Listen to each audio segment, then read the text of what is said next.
Merci beaucoup pour vos présentations extrêmement riches qui m'ont fait remettre plein d'éléments dans la mienne, dans cette synthèse que je veux faire. Je me présente, Audrey Poulet-Espérance, comme vous l'entendez, je suis québécoise. Je suis professeure adjointe en gestion de la santé et des services sociaux à l'ENAP à Montréal. Je travaille principalement sur les diverses formes et dispositifs de participation dans le champ sanitaire et social, au Québec, dans le reste du Canada aussi beaucoup, et en France depuis quelques années. Ça me faisait vraiment plaisir de vous écouter ce matin et surtout, j'avais l'impression, en fait, de vivre un privilège d'être un peu témoin des expériences, mais aussi des essais et des erreurs qu'on fait lorsqu'on s'embarque dans la participation citoyenne. J'ai écrit cette tentative je dirais, de résumé de ce qui a été dit ce matin, mais aussi une tentative de créer un débat ou un questionnement chez vous qui êtes dans la salle. Donc, il est vrai que les promesses de la participation citoyenne dans la gouvernance peuvent sembler généreuses. Alors, on parle de promouvoir la légitimité, l'acceptabilité sociale. On parle de créer davantage de relations entre nos gouvernants et nos gouvernés, de renforcer l'imputabilité, l'amélioration de la qualité des politiques publiques. On parle de favoriser la confiance, de construire même une société plus inclusive. Ouais. Récemment, on crie aux promesses sans fondement, à la création de fausses attentes chez la population qui est impliquée dans ces démarches, qui ne voit jamais, en fait, l'impact de sa parole sur les actions publiques. Pour éviter de créer des fausses attentes, il est nécessaire que les initiatives de participation citoyenne soient conçues de manière transparente, avec des objectifs clairs, des mécanismes de suivi robustes. Et surtout, les initiatives doivent s'inscrire dans le territoire, dans l'histoire de ce territoire, dans la pratique des citoyens, même dans le quotidien des citoyens, comme le montraient si bien vos 3 présentations ce matin. Les attentes des participants doivent, ou en tout cas seraient équilibrées par des rôles clairs, des discussions ouvertes aussi quant à l'influence que peuvent ou pas avoir leurs contributions. Les organisations publiques ne réussissent pas toujours à gérer ces attentes de manière optimale lorsqu'elles mettent en œuvre des initiatives de participation citoyenne. Mais bien que ce soit un défi, de nombreuses organisations publiques travaillent activement pour améliorer la manière dont elles intègrent la participation à leur mode de fonctionnement, peu importe qui l'a initié, que ce soit les forces sociales qui l'imposent ou des institutions publiques qui la demandent. Les présentations d'aujourd'hui en sont la preuve aussi. Les mécanismes de participation citoyenne dans la sphère publique ne constituent pas nécessairement un danger pour la démocratie représentative. Elles posent surtout un doute et des défis par rapport à celle-ci. Les dispositifs de participation sont souvent conçus pour plutôt compléter la démocratie représentative plutôt que de la remplacer. Ils offrent aux citoyens surtout des occasions supplémentaires de s'exprimer à leur échelle, dans leur territoire, entre les cycles électoraux, nationaux souvent, ou régionaux. Ils peuvent aussi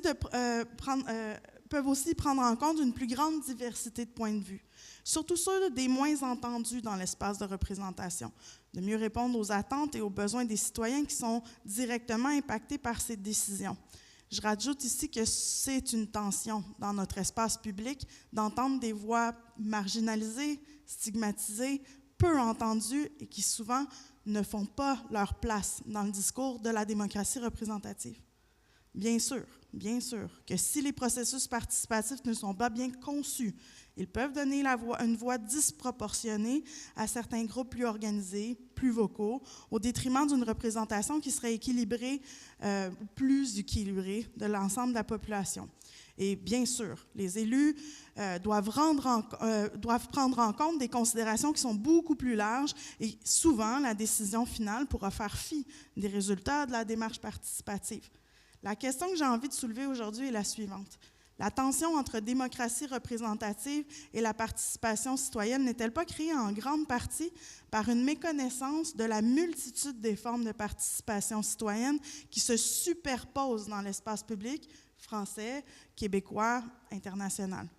Je parlerai donc de la mosaïque de la participation et des considérations qui l'accompagnent pour les organisations publiques. Plutôt que de se reposer sur un seul type de participation, la mosaïque reconnaît qu'une combinaison de diverses formes, diverses méthodes peuvent enrichir le processus décisionnel et renforcer la démocratie. J'ai entendu justement dans vos présentations plusieurs formes de participation citoyenne, des dispositifs très divers. Elle inclut une variété de dispositifs, donc chacun ayant ses propres caractéristiques, avantages et inconvénients, tout en reconnaissant également l'importance d'intégrer différents niveaux de participation allant de l'information, la consultation, à la co-construction et à l'initiative citoyenne. On le voyait dans la vidéo ce matin. Comme la charte qui a été présentée par Cédric Hardy, elle impose nécessairement aux organisations publiques de s'affairer à une planification stratégique, une coordination institutionnelle, un suivi même rigoureux et transparent des dispositifs de participation. Vous voyez donc poindre ici certaines considérations qui prennent des formes diverses selon le contexte sectoriel ou local. En santé, par exemple, on a des dynamiques spécifiques qui s'expriment par la participation. Je vous mentionne 3 défis. La question de qui parle, l'enjeu des capacités administratives et des écosystèmes favorables à la participation, et finalement le défi d'investir toutes les étapes du processus de politique publique. Je vous amène à ceci sur mes diapos, mais vous verrez que moi aussi j'évolue dans ma pensée en vous parlant. Premièrement, il importe de faire une nuance importante entre la participation citoyenne et la participation des personnes concernées par un enjeu public ou des personnes qu'on dit usagères des services publics. Cette distinction impose une réflexion active aux acteurs publics qui agissent dans le secteur. Qui parle? D'une part, la participation des citoyens de la décision publique est plus large, demande une réflexion sur la représentativité des membres du groupe participant à l'exercice. J'entendais exactement ces questions dans vos présentations. D'autre part, la participation des personnes concernées par un enjeu public ou des personnes usagères de services publics se concentre sur l'implication des individus ou des groupes qui sont directement touchés par un problème spécifique. Qu'il s'agisse de permettre la mise à l'agenda d'un enjeu, la formulation de programmes pertinents, la mise en œuvre de pratiques effectives ou même l'évaluation des interventions publiques. Cette forme de participation vise à faire vivre le principe du « nothing about us without us » et à prendre en compte leur savoir expérientiel dans les processus décisionnels. Les présentations de Josran Floch ou de Cédric Hardy le montrent bien, impliquer des citoyens, c'est voir la santé autrement, à travers tous ses déterminants. Une santé durable de citoyens en santé dans des communautés en santé sur une planète en santé. Les savoirs des usagers sont une force pour la construction de communautés soignantes. Bien que les 2 formes de participation visent à promouvoir une gouvernance plus inclusive et collaborative, elles diffèrent par leur portée, leurs objectifs et leurs dispositifs. Deuxièmement, la capacité des services publics à se transformer en des écosystèmes favorables à la participation et à intégrer les résultats de la démarche de participation est essentielle pour favoriser une gouvernance collaborative. Or, cette capacité est stratifiée et très variable d'un secteur à un autre.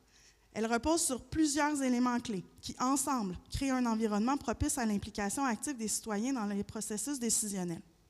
On peut penser à la mise en place de structures, comme la Charte, par exemple, qui est une institution importante, qui va permettre la formalisation du recueil des contributions citoyennes. Ça peut inclure des offices de participation publique, des forums citoyens locaux, des panels citoyens ou des organisations publiques, même des plateformes de consultation en ligne. Pour intégrer ensuite le retour des citoyens dans le processus décisionnel, les structures ne sont pas suffisantes. Les capacités des agents publics jouent également un rôle crucial dans cette intégration. Il est essentiel de développer des compétences en facilitation, en médiation, en gestion de la participation citoyenne.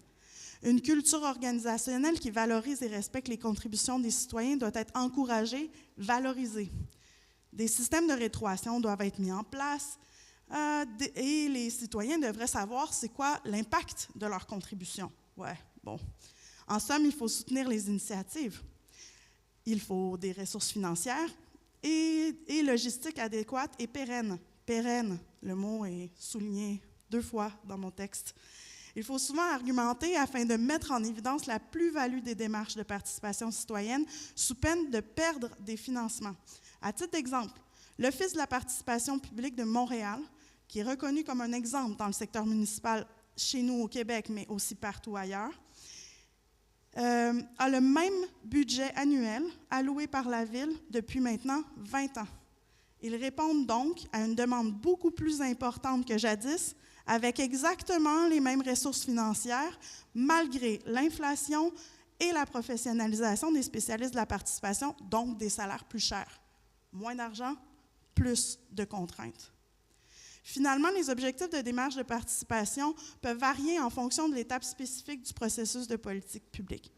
La présentation d'Hélène montrait justement que leur rapport à l'évaluation suppose une vigie publique qui permet transparence, imputabilité, mais surtout un cycle des citoyens vers les citoyens qui est nécessaire à la démocratie.